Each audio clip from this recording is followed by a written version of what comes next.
Olá, tudo bem? Meu nome é Marcelo Lourenço e hoje a gente vai falar um pouquinho sobre ótica.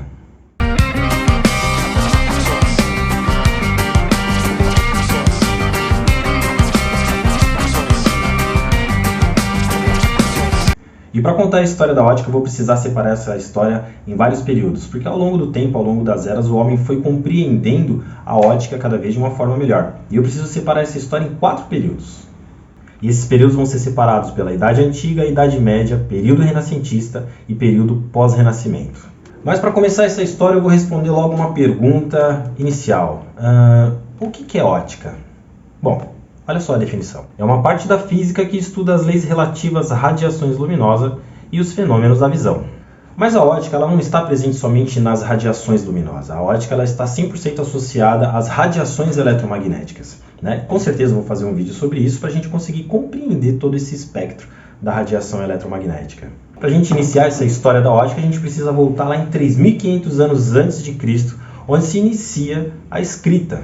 E o primeiro indício sobre o estudo da ótica foi encontrado com o filósofo Homero. Homero pensava que a luz ela saía do nosso olho e ia até o objeto, e essa luz voltava para o nosso olho. Como se fosse uma espécie de lanterna, como se a luz saísse de dentro do nosso olho, batesse lá em um objeto qualquer, e assim a gente conseguiria enxergar. Mas ainda na Idade Antiga, um outro filósofo, sim, Pitágoras, o pai da matemática, ele dizia que não, o processo da visão era diferente. Era o objeto que emitia a luz para os nossos olhos. Tipo um vagalume, né? Mas, bom, nós estamos falando da Idade Antiga, né? Cheio de filosofias e tal. Mas aí surge um outro cara e coloca uma terceira teoria que talvez seja um pouco mais próximo da nossa realidade, mas não levando em consideração as três. Ele dizia que o nosso olho emitia uma luz para o objeto também emitia uma luz para o nosso olho, mas a gente tinha uma terceira fonte de luz, como um sol, uma vela, uma lâmpada. E naquela época, a ciência e a religião, elas andavam de mãos dadas, né? E é interessante a gente ver como a influência dessas mitologias influenciavam no pensamento dos grandes filósofos e cientistas. Platão mesmo dizia que a luz ela era um ser místico, né? Que ela tinha propriedades místicas, o que não deixa de ser filosófico também, né? Mas a Idade Antiga se restringiu a fenômenos muito básicos da ótica, né? Não teve muita relevância, mas foi o início ali da história que a gente tem como conhecimento da ótica. Mas ainda nessa época, Arquimedes foi o primeiro a descrever a lei da reflexão em espelhos planos, o que nos leva a crer que naquela época já existiam espelhos. Eu só não achei nada, nenhum contexto que dizia se tinha espelhos côncavos, convexos. A gente vai falar sobre isso também. E vamos dar uma pulada para a Idade Média. Entramos na Idade Média, que vai do século V, logo após a queda do Império Romano, ao século XV, com a conquista de Constantinopla. Entre a Idade Antiga e entre a Idade Média, nós temos aproximadamente 400 anos ali sem nenhum tipo de registro sobre o estudo da ótica. E pela história a gente pode ter 2 fatores que podem ter ajudado que isso tivesse acontecido. O primeiro é a falta de material catalogado como livros e escrituras, ou que nesses 400 anos o progresso científico, principalmente na Europa, foi atrapalhado pelas doutrinas da Igreja, né? O que teve consequências aí desastrosas para toda a humanidade. Durante muito tempo, a ciência e a religião ajudaram muito o desenvolvimento do comportamento e do pensamento humano.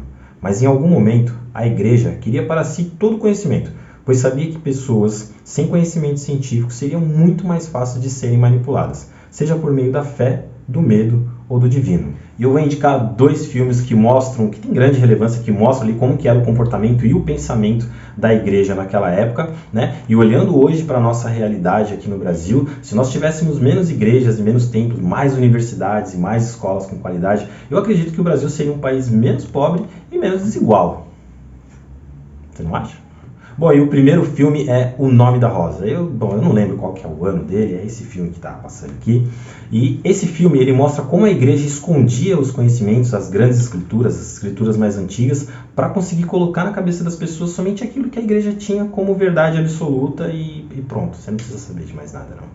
E o segundo filme, Giordano Bruno. Eu errei mais ou menos umas 3 vezes para conseguir falar esse Giordano Bruno, nem sei se está certo, né? Mas esse filme mostra a Inquisição, como que a igreja se comportava naquela época. Todas as pessoas que estudavam, que tinham qualquer tipo de conhecimento científico e gostariam de compartilhar, trazer para as pessoas as verdades, a igreja se comportava com a Inquisição. Se você não faz ideia do que é a Inquisição, dá uma olhadinha no Google aí, pesquisa aí Inquisição para você ver o quanto essas doutrinas religiosas podem ser cruéis e perigosas para toda a humanidade.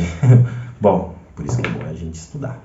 Mas nesse mesmo período em que a Europa sofria com a falta de conhecimento científico, no mundo árabe, que agora se tornaria o centro de toda a cultura, de toda a filosofia e conhecimento científico, progredia, porque todo aquele conhecimento do passado foi preservado ali no mundo árabe. E claro, eles tiveram uma importância fundamental para o renascimento científico e cultural. E ainda no mundo árabe, em 1038, Al-Hazen descobriu a lei da reflexão. E claro, questionou ali os pensamentos de Homero. Se a visão tivesse efeito quando a luz saísse dos nossos olhos, por que a gente não conseguiria enxergar então no escuro? Além de fazer uma descrição detalhada do olho humano, ele descobriu também as aberrações cromáticas das lentes. Coisas que as óticas de hoje em dia não levam muito em consideração quando vai fazer um óculos sobre medidas, distância, índice de refração, material e por aí vai. E entre 1215 e 1294, esse cientista chamado Roger Bacon sugeriu a primeira utilização e combinar lentes positivas e negativas para começar a corrigir aquelas ametropias, as dificuldades visuais, E também combinar duas lentes para a primeira criação de um telescópio. Já entre 1280 e 1290, no Vale do Rio Arno, surge o primeiro óculos. Mas foi muito difícil encontrar esse rio aqui. Bom, pelo menos de todas as minhas pesquisas, de todas as fotos que eu encontrei, eu acho que é esse rio aqui mesmo. Mas só que mais difícil do que encontrar esse rio foi encontrar esse modelo do primeiro óculos. Bom, segundo a história e tudo que eu pesquisei, esse daqui é o modelo mais parecido com o primeiro óculos que inventaram. Tipo, não tem haste, ele não segura no nariz. Será que as pessoas seguravam ele aqui em cima, assim? Enfim, esquisitão, Ainda bem que hoje a gente tem esse aqui. Você viu o grande progresso que a gente consegue dar ali para a ótica só na Idade Média? Dá uma olhadinha agora nesse período renascentista. Embora o renascimento cultural se iniciasse ali a partir do século XIV, as grandes descobertas mesmo vão iniciar ali, na verdade, a partir do século XVI. 16. É isso que está anotado aqui? Século XVI. E daqui para frente a coisa começa a ficar muito rápida. São várias descobertas, grandes cientistas vão aparecendo. E claro, a tecnologia da época vai melhorando, vai progredindo.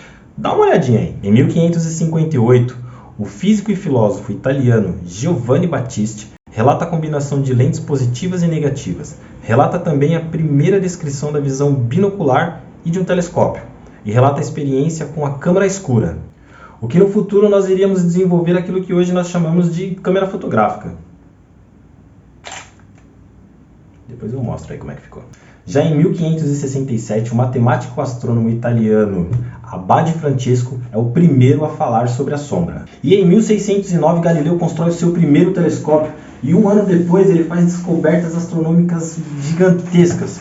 Já 2 anos depois ele pega esse mesmo telescópio e coloca ao contrário para tentar ver ali a estrutura de um olho de um inseto e algumas estruturas de algumas folhas, e assim ele produz o seu primeiro microscópio, parecido com esse aqui também.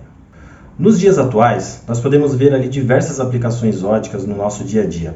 Porém, para a ótica, esse telescópio de Galileu foi a primeira contribuição científica e tecnológica que teve grande relevância para o estudo da ótica, que a gente vai conseguir estudar ali o mundo microscópico e o mundo astronômico, coisas que a nossa visão a olho nu ali a gente não consegue enxergar.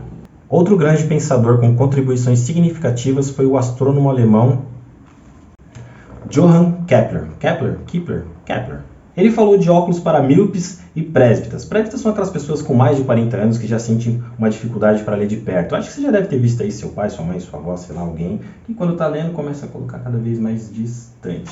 Esses são os presbítas. E expôs a teoria de que a visão decorre de um estímulo na retina que funciona por toda uma corrente mental. Não que ele estivesse errado, mas não uma corrente mental, e sim uma corrente eletroquímica, que a gente vai falar sobre isso também quando nós estivermos falando sobre a visão humana. Mas tanto Kepler como Galileu, eles sentiram a necessidade de entender do que a luz era feita, como que ela se comportava e qual que era a sua velocidade. Eu espero que eu não esteja falando muito rápido, também não faço ideia de como é que vai ficar essa edição, mas em 1621, Snell descobre a lei da refração, e eu posso, dizer que talvez seja um dos fenômenos ópticos, entre eles, talvez um dos mais importantes também. E em 1665, esse cara aqui, ó, Robert Hooke, é o primeiro a dizer sobre a interferência e a difração. São dois fenômenos ópticos, mas anota esse nome aí, Robert Hooke, porque daqui para frente a evolução da ótica é uma coisa gigantesca. E é claro, não tem como eu falar sobre a história da ótica se eu não falar sobre ele. Aqui, ó, tá aqui no meu quadrinho aqui, ó, Isaac Newton. Sei lá, as pessoas gostam de dizer que ele é o pai da ótica.